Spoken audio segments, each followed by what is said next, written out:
Today, the world knows Obama will be serving a second term as president of the United States. And as the media blitz switches from constant campaign coverage to post-election analysis, we want to discuss some of the other news that came out of last night, specifically ballot measures, many of which are historic.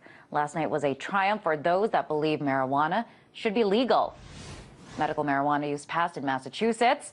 But perhaps more significantly, recreational marijuana use passed in Colorado and Washington state. That means people can smoke it just for the fun of it. Oregon, however, wasn't ready to legalize smoking for the sake of getting high. The ballot measure did not pass there. Now on to California, where Proposition 37, which would have required the labeling of genetically modified food, failed at the voting booth. California also voted on a number of crime and punishment ballots. Proposition 34 to repeal the death penalty failed. Proposition 35 to increase criminal penalties for human trafficking passed. Proposition 36 to ease the 3 strikes law, that passed.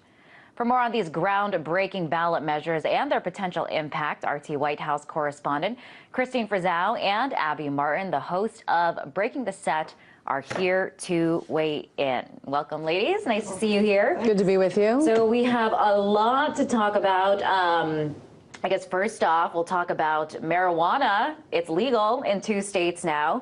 Well, here's the thing, though. It's legal, but a lot of people are saying don't run out and get your Rocky Mountain High right away because the federal government has said the federal laws are still in place. And so as much as, especially those who say states should decide these things for themselves, the federal government, the DEA is still saying, well, you're still going to be breaking federal law even if you go out and light up in the streets. That's true. And it'll be interesting to see how this plays out in terms of the legal ramifications. Yeah, I mean, during Obama's lead up on the campaign trail, he said states would decide. He admitted to smoking weed recreationally when he was younger. So I was surprised coming from Oakland to see how much the DEA and federal government cracked down to raid the cannabis clubs there for medicinal purposes. So I can only imagine what's going to happen to these states who have taken it upon themselves to take that extra step. I think it's still an amazing shift of cultural progression. And it's not just about getting high, and it's not just about using drugs. I mean, the bottom line here, and I know you've talked about this a lot on your show,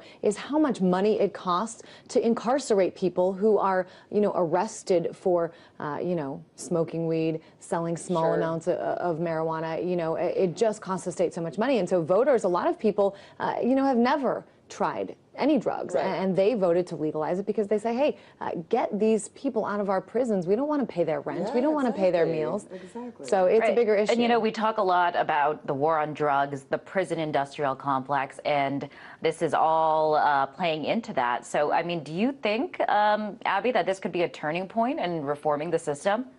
Well, I think it's interesting, the 3 strikes law that did pass in California. I was really happy to see that pass because I was thinking initially, oh, great, now these people who have low quantities of marijuana who are in jail, we can stop, maybe try to reform the system, which is a great first step, but it really doesn't account, the 3rd strike doesn't account for drug or sex crimes.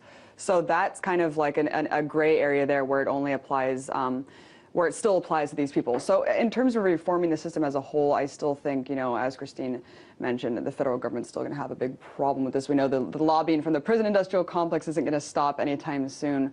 So it'll be interesting to see what plays out. I definitely think it's a great start. Absolutely. Want to move on now because we have a lot. There were a lot of interesting ballots that were passed last night to GMO labeling. And California said no thanks to labeling our food. We don't need to know, I guess, that our food contains GMO. Your reaction, I guess. Really sad. As a California girl, I was really, really sad to hear that. But on the other hand, the issue was made about money. It wasn't a right to know issue. We had a $47 million disinformation campaign coming from Monsanto and other biotech ag giants saying, hey, this is going to cost families $400 a year more in food. And people are just like, hey, I don't want to pay $400 more a year in food that I'm eating. When really, I mean, the cost was really inconsequential. It would really just cost a one-time amount to these companies to change their labeling. And so when you make the argument about money and costing more to consumers, it's really hard to sort through all of this People disinformation. are thinking about their bottom line. They don't want to pay more for their groceries. Well, I think, too, a lot of people who saw these ads, I mean, I will agree that the messaging war from these big companies like Monsanto was extremely successful, because they said not only will these places have to change their labels, but they're also going to have to be worried about lawsuits. What if they actually do have an ingredient that used genetically modified? It is very surprising, though, I will say. I mean, we had the attorney for this on our show earlier in the night. She was optimistic that it was going to pass, that people would say, yes, I do want to know what I'm eating. She said that they did numerous surveys, and people thought that they had never eaten anything genetically modified, anything GMO, whereas all of us have. You know, it's so prevalent out there. And that, it shows you how strong the message can be when you're influenced with so many millions of dollars, because 90% of Americans, when polled just about the issue itself, would you want it to be labeled, they say yes. So when you have 90% of the entire country agreeing, yes, we want labeling, and then a proposition like this failing, it really does show you how convoluted things can become. I think if you have a ballot measure and you look at how much outside money from outside of the state is coming in, that should be an automatic red flag to say, wait a minute, what do all these people outside that I don't know, that I don't have anything in common with, that live across the country or in other countries, what do they have to gain from this, and why are they pouring so much money into it? I think that's an important question when you look at these ballot initiatives. Yeah, and as Abby had mentioned, $46 million pumped into proponents or opponents of food labeling. On the other side, it was only around $9 million, so a very stark contrast there. Also interesting that it was defeated in California, but 60 countries around the world do require the labeling. But for some reason, it's not. It's such a non-issue here because of the collusion going on with the government. We see Michael Taylor, the former VP of Monsanto, in one of the top. He's a food safety czar. We see all the FDA. They've deemed GMO foods as substantially equivalent to non-GMO foods since the late 1990s. Bush Sr. put this into office, and it really has been a non-issue ever since. Other countries around the world are so much more far ahead than us. But then we saw with Vermont and other states who have passed labeling. Monsanto's threatened to sue them, and they have not been able to actually put it into effect. So this shows you the enormous power that these companies wield over our government body.